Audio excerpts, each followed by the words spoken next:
Okey, hadis yang kedua dan hadis yang terakhir dalam bab berkenaan dengan ilmu ni. Saya sebenarnya nak berikan khabar gembira kepada sahabat-sahabat, para muslimin muslimat sekalian. Okey, saya akan bacakan hadis ini berbunyi, Bismillahirrahmanirrahim. An Anas radhiyallahu anhu anna Nabiyya sallallahu alaihi wasallam qala al-ulama'u salasatun rajulun 'asha bi'ilmihi wa 'asha an-nasu bihi wa rajulun 'asha an-nasu bihi wa ahlaka nafsahu wa rajulun 'asha bi'ilmihi wa lam ya'ish bihi ghairuhu.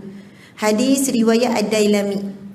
Okey, muslimat sekalian, ini di antara jawapan ramai persoalan yang ditanya kepada saya, dan saya pasti hadis ini akan menjawab juga persoalan dalam diri kita semua. Masya-Allah. Okey, mari kita perhatikan. Daripada Anas radhiyallahu anhu bahawasanya Nabi sallallahu alaihi wasallam bersabda, ulama itu ada 3 jenis, ataupun orang alim itu ada 3 kumpulan. Okey. Pertama, orang yang alim yang hidup dengan ilmunya, yang mengamalkan ilmunya, dan masyarakat juga hidup dengan ilmunya. Subhanallah. Orang alim yang paling utama, yang nombor 1 ialah orang yang berilmu dan dia menyampaikan ilmunya dan dia beramal dengan ilmunya. Masya Allah, Allahu Akbar. Yang kedua, orang yang alim yang masyarakat mengambil manfaat dengan ilmunya, tetapi dia membinasakan dirinya dengan tidak mengamalkan ilmunya. Na'udzubillahi min zalik. Orang alim, dia belajar, dia tahu ilmu. Orang dapat ambil manfaat daripadanya, tetapi dia membinasakan dirinya dengan dia tidak beramal dengan ilmunya. Na'udzubillahi min zalik. Dan kumpulan yang ketiga, inilah kebanyakan daripada kita, iaitu orang alim yang hidup dengan ilmunya, iaitu dia mengamalkan ilmunya, tetapi orang lain tidak mengambil manfaat dengan ilmunya. Subhanallah, Allahu Akbar. Kenapa saya sebut kebanyakan kita adalah golongan yang ketiga, iaitu muslimat sekalian adalah orang alim, orang ada ilmu, betul atau tidak? Masya Allah. Dah belajar, kadang setiap hari tu kuliah tu kan, balik rumah sambung lagi kuliah online. Masya Allah. Sebelum tidur dengar lagi. Ada ilmu, bukan tidak ada. Selalu membiasakan diri dengan majlis-majlis ilmu, dengan orang-orang alim dan sebagainya, ada buku dan sebagainya. Jangan nafikan nikmat ilmu yang Allah berikan kepada kita dengan selalu kita cakap tak ada ilmu, tak tahu apa-apa, tak reti apa-apa. Jangan. Sebab nikmat untuk dapat ilmu antara nikmat yang paling utama. Antara tanda-tandanya Allah permudahkan kita hadir majlis ilmu. Maka sebenarnya kita sedang pun menjadi orang alim, orang yang ada ilmu, memiliki ilmu. Tetapi mungkin kita tidak mampu untuk menyampaikan ilmu tersebut. Tetapi kita hidup bersama dengan ilmu itu. Maksudnya kita beramal dengan ilmu tersebut. Maka subhanallah, kita sebenarnya menyumbang kepada ummah, iaitu dengan tidak menjadikan salah seorang yang rosak.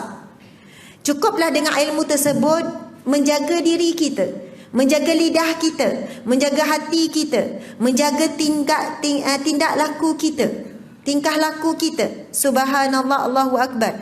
Maksudnya kita ni orang yang alim, tetapi manfaatnya untuk diri sendiri dan tidak beri mudarat kepada orang lain. Masya Allah. Manakala golongan yang kedua, orang alim tapi dibinasakan diri sebab dia tidak beramal dengan ilmunya. Tetapi golongan yang pertama yang paling utama, iaitu orang alim dan orang dapat manfaat daripadanya dan dia juga beramal dengan ilmunya. Subhanallah. Saya di antara kumpulan yang kedua ataupun kumpulan yang ketiga. Masya Allah. Nak dapat kumpulan yang pertama itu, Masya Allah, tinggal sangat sedikit pada akhir zaman ini. Golongan alim ulama yang benar-benar memberi manfaat, kemudian dia juga beramal dengan ilmunya. Mudah-mudahan kita berusahalah. Kalau tak mampu yang pertama, na'udzubillah, jangan yang kedua. Tetapi cukuplah kalau kita berada yang ketiga. Tapi sekali-sekala kita naiklah pangkat yang pertama tu kan. Maksudnya bagi manfaat pada siapa? Kawan-kawan, anak-anak, suami, sahabat-sahabat. Sekarang lagi mudah nak share ilmu. Kalau dulu siapa nak jemput kita kan? Makcik-makcik ajar-ajar ada orang nak jemput ke ceramah? Tak ada, kesian pula kan. Maksud saya, kalau dulu cara untuk menyampaikan ilmu sama ada guru, ustaz, ustazah ataupun jemput ceramah. Tapi sekarang sangat mudah. Cukup kalau kita share di Facebook, kita tulis hadis Nabi, lepas tu ada orang baca, kita telah pun menyebarkan ilmu tersebut. Masya Allah, Allahu Akbar. Jadi Alhamdulillah sekarang insya-Allah kita nak masuk kepada buku yang kita pegang ini, iaitu namanya buku Sahabat Dunia Akhirat. Masya Allah. Ketika pihak masjid negara, masjid wilayah, pihak galeri ilmu tanya saya, Ustazah ada jemputan nak minta tadabbur kitab, tadabbur buku. Jadi Ustazah nak pilih kitab apa? Saya lambat bagi jawapan. Akhirnya mereka pun buat keputusan, Ustazah macam ni lah, kita tadabbur buku Ustazah je lah. Masya Allah. Dan saya dengan bahagianya menerima jemputan ini, dan inilah tadabbur yang pertama menggunakan buku sendiri. Secara jujurnya saya malu, saya segan. Saya rasa buku ini tidak layak untuk ditadabbur. Subhanallah. Tetapi saya terima peluang ini sebagai salah satu jalan untuk saya sendiri memahami apa yang saya tuliskan. Masya Allah. Dan sebahagiannya bukan saya tulis, ia adalah daripada himpunan firman Allah dan juga hadis Nabi SAW dan juga sirah. Dan ia dikemaskan oleh editor di galeri ilmu. Subhanallah. Dan kebanyakannya adalah datang daripada tulisan saya di FB. Lalu mereka kumpulkan. Siapa yang follow saya di page dan juga di FB Ustazah Asma Harun, sekali-sekali saya rajin juga menulis kan. Jadi adalah orang yang ambil manfaat daripada tulisan tu, dikumpul-kumpulkan tulisan tersebut. Lepas tu saya tinggal tambah-tambah untuk syarah, untuk perjelaskan lagi. Okey. Tak tanya khabar kan, straight je cakap Ustazah ni kan. Pagi-pagi makan roti bakar, apa khabar? Tengah hari makan udang galah, Alhamdulillah. Subhanallah. Minum air sirap dengan biji selasih, saya nak ucap terima kasih. Pandai kan? Masya Allah. Allahu Akbar. Masya Allah. Rasa hilang. Saya sakit badan tu rasa hilang tengok senyum hajar-hajar sekalian. Tak nampak, tapi nampak. Kalau senyum tu kan mata sepek. Kan? Memang cuma yang selamatnya kalau kita senyum walaupun pakai mask tapi tetap nampak senyum mata sepek. Yang selamat boleh cover menguap. Tapi kadang menguap pun nampak juga tu kan. Kadang saya kata, bang, kali sekarang ni menguap tak tutup mulut. Orang tak perasan.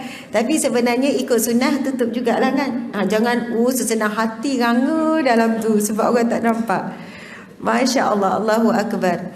Biasalah kita kan mak-mak kan, dan bangun tidur tu bukannya rasa macam makin sihat, sakit urat kan, sakit bahu, pinggang, nak melangkah tu kadang nak pergi ke tandas tu, ya Allah, nak betulkan urat tu kan, sampai urat yang tegang tu boleh kendur balik tu. Masya Allah. Sampailah kat sini, sampai duduk depan muslimat sekalian ni, Masya Allah, penuh ni di birai kanan dan sebagainya. Kata kebanyakannya pink. Maksudnya berpakat ke ni? Oh, memang Masjid Ibn Abbas ni memang gitu pakaiannya. Oh, special. Kebanyakannya pink. Dah terasa hati tak yang tak ikut tema tu? Jadi esok, kalau esok sama juga warna ni. Esok biru. Oh, tudung biru, baju bebas. Okey, jadi yang tak tahu tema, saya tahu orang yang sama, esok bolehlah kita ikut. Tudung biru dan juga baju bebas lah. Masya Allah. Esok gelombang biru, ini gelombang pink. Okey.